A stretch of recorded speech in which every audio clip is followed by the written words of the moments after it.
the United Nations High Commissioner for Refugees, Filippo Grandi. Welcome to #Peace Day, the United Nations International Day of Peace. Thank you so much. Thank you. Greetings, everybody. Thank you so much for your time.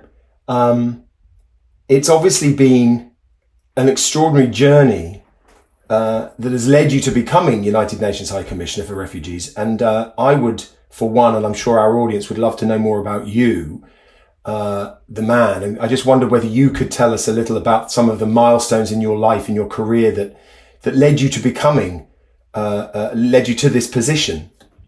Yeah, that's a great question. I grew up I'm Italian. I grew up in Italy in an environment that valued many things, luckily, and valued two things that I have always cherished. One is doing something that could be useful to others, and the other, be curious about the world. So growing up, I kept thinking, what can I do when I am an adult that marries these two things? And somehow, one day I found myself working as a volunteer. I was in my mid-20s after school, working as a volunteer in Thailand. You have to picture, I'm an old man by now, so we're talking about more than 40 years ago. And the Cold War borders passed through the place where I was working, the border between Thailand and Cambodia, which was then in the other sphere of a divided world. And guess what? The problem I was asked to work on together with other people was a refugee issue. And this is how I got into this 40 years ago. I got into what is called now, back then I'm not sure how we called it, but what we call now humanitarian work, through the refugee challenge, at a place where all of this was deeply intertwined with international politics. And there I don't know if I understood that so clearly, but I had my first intuition that all of these were spheres overlapping and incredibly fascinating, besides being hopefully useful to saving people's lives and to make people's lives better. That was the beginning, and since then it has been a long but wonderful path. Thank you. Thank you so much for that. The world is in crisis. There are 120 million refugees and displaced people in the world today, and numbers, sadly, and nobody knows more so than you, keep growing. UNHCR is an incredible organisation. And I wanted to ask you, what fundamental geopolitical changes do you think we need to take, in order for the world to live together in peace? I think what you said at the end, your last word, sum it all up. And one word in particular, which is so important, we can all understand it, the word together, and so neglected and trampled upon these days. The big challenge of today's world is that if on the one hand we have to face challenges that we all share, we do it almost invariably under leaderships and leaders frequently that are never together, but very often at each other. Now, you may say this has always been human history, but I think in today's world, which is so interconnected, and obviously, whether you talk about climate or poverty or human security or pandemics, or, by the way, the mobility of people, which includes refugees, the world today needs that togetherness more than ever, and it doesn't have it. So that's a political challenge.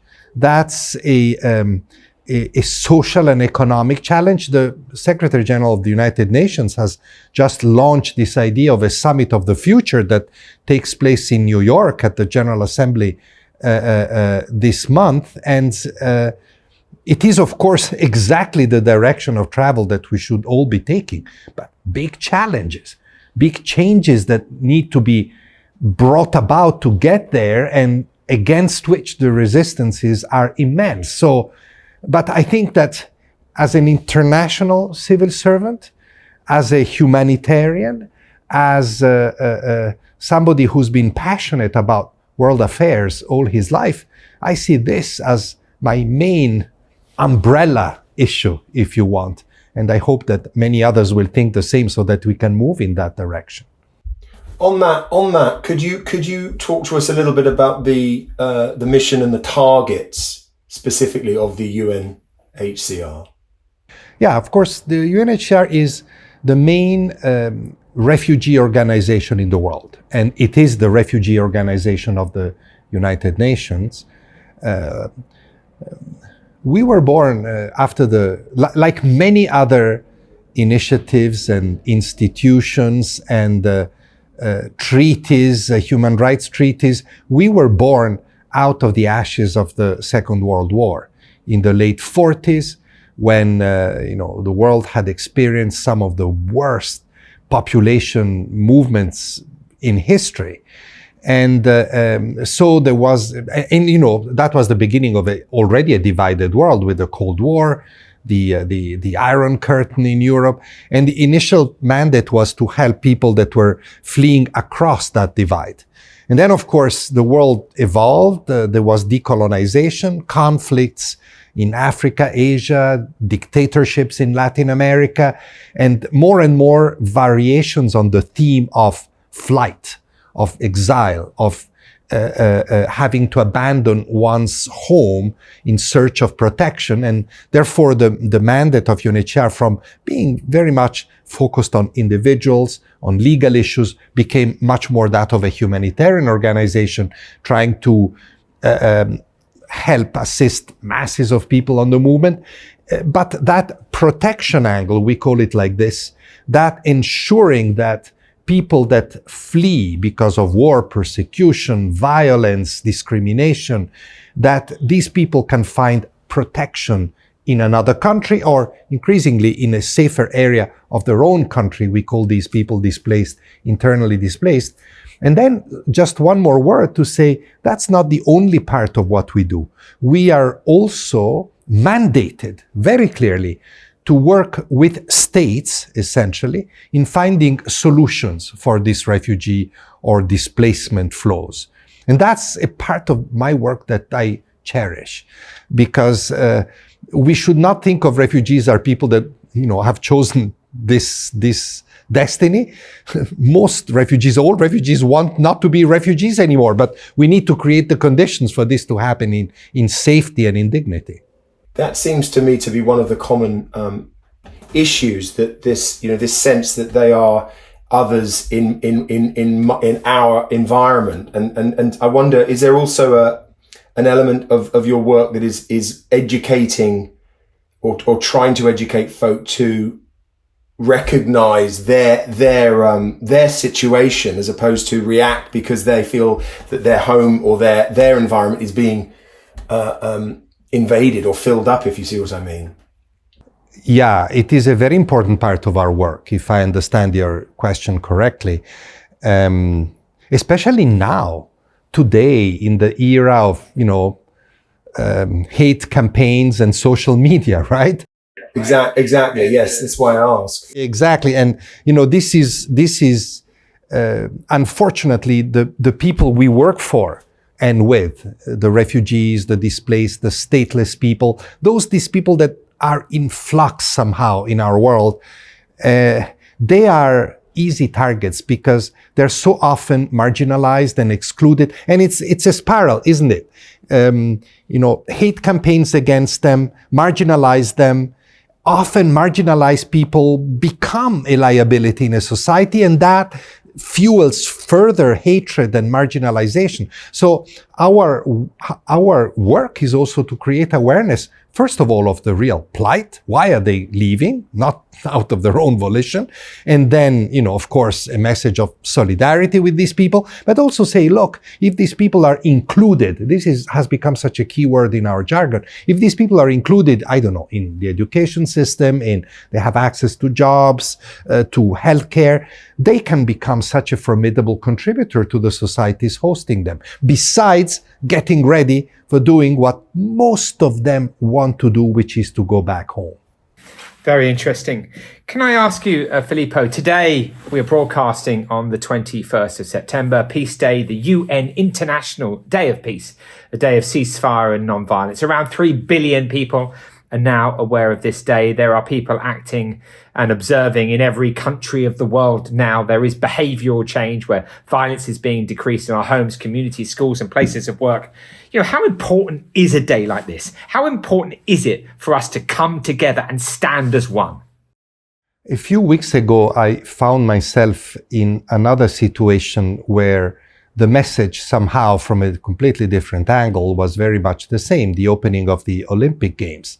The opening of the Olympic Games is also a moment in which there's a call to the international community to pause conflict, the Olympic truce, right? And what you are doing, and to me it's such an extraordinary initiative, is the same. Let's pause at the beginning of the biggest meetings of leaders and governments and increasingly civil society.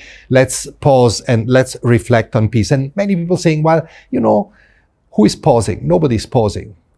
People are being killed as you carry out this initiative. People are being killed in Ukraine, in Gaza, in Myanmar, in Sudan, in Eastern Congo, and you name it, in so many other places. Yet I think it's important to do it. I say so often, and I'm sorry if I sound like a broken record here, that we live in a world that does not know anymore how to make peace. And therefore, reminding the world that peace is the foundation of everything else, of development, of health, of living together, of prospering together.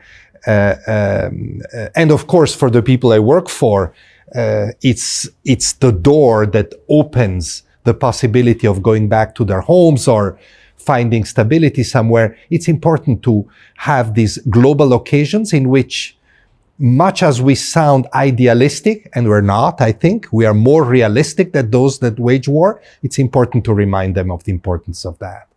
I was just marveling at that, and it's a great statement. I agree. Thank you. And of course, Filippo, you'll know that myself and Jude were in Afghanistan a number of times, and because of UNAMA and your colleagues, NATO and ISAF, and the president at the time, the Taliban did agree not to kill or kidnap on that day, and UNICEF, WHO, and other UN agencies were able to go in with 10,000 vaccinators and vaccinate 1.4 million children. And Jude was absolutely central to helping us make all of that possible. Indeed, everybody working together as a team. So it was fascinating to see the UN Department of Security and Safety announce a 70% reduction of violent incidents across the whole country at that time when the ceasefire held for humanitarian activity to take place. So you're right. I think it's central that we never give up on the idea of informing, inspiring and engaging people, even if it's only for one day. And of course, when you're actually got a directed campaign, great things can also happen. And nobody needs to tell you that.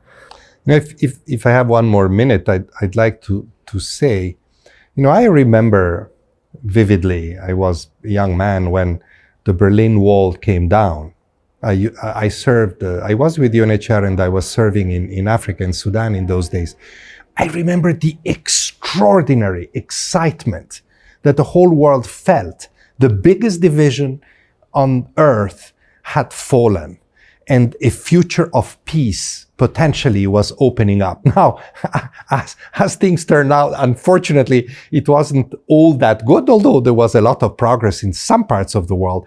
But I think that since then, we've gone back into so much conflict and crisis and problems that we have forgotten that that moment of excitement was very real. And if we're all working together on that, it can come back again. Finally, High Commissioner Filippo Grandi, could you tell us if people would like to support your organisation, how do they best do that? I always say that the best way to help us is to become aware of, there was a question earlier that one of you asked about making people aware of who refugees are, essentially. And the best awareness comes from being with these people. If you know a refugee, you'll talk about refugees in a different way. And so that's the best way. And anybody can do this in any community, anywhere in the world. Get going with a little bit of voluntary work, and it's always possible. And then there's many other ways. Of course, financial contributions. Of course, some people work with us or would like to work with us. They should, try to do that, try to become experienced enough to be able to join one of the organizations. There's many other ways. But that knowledge, that human contact with the people we're talking about, and then talking about them in a different way, is perhaps the best contribution an ordinary person can make to the cause of refugees. That's so beautifully put. I was fortunate enough to visit. Well, fortunate's maybe not the right word, but my curiosity led me to one of the camps in Calais several years ago, and walking through this temporary city that they had built was a reminder also of community, of culture, and of spirit and hope. And I left, I did other things to help make life there, the temporary life, comfortable. But the feeling of reward that one left just through human connection was incredibly fulfilling. So I think that's a wonderful thing to end on. I thank you so much for your time and all your hard work. And it's a real honor for us to have you here talking and celebrating Peace Day today. Thank you. Thank you. Thank you very much, both of you. And let this Peace Day remain and continue and inspire. Thank you very much.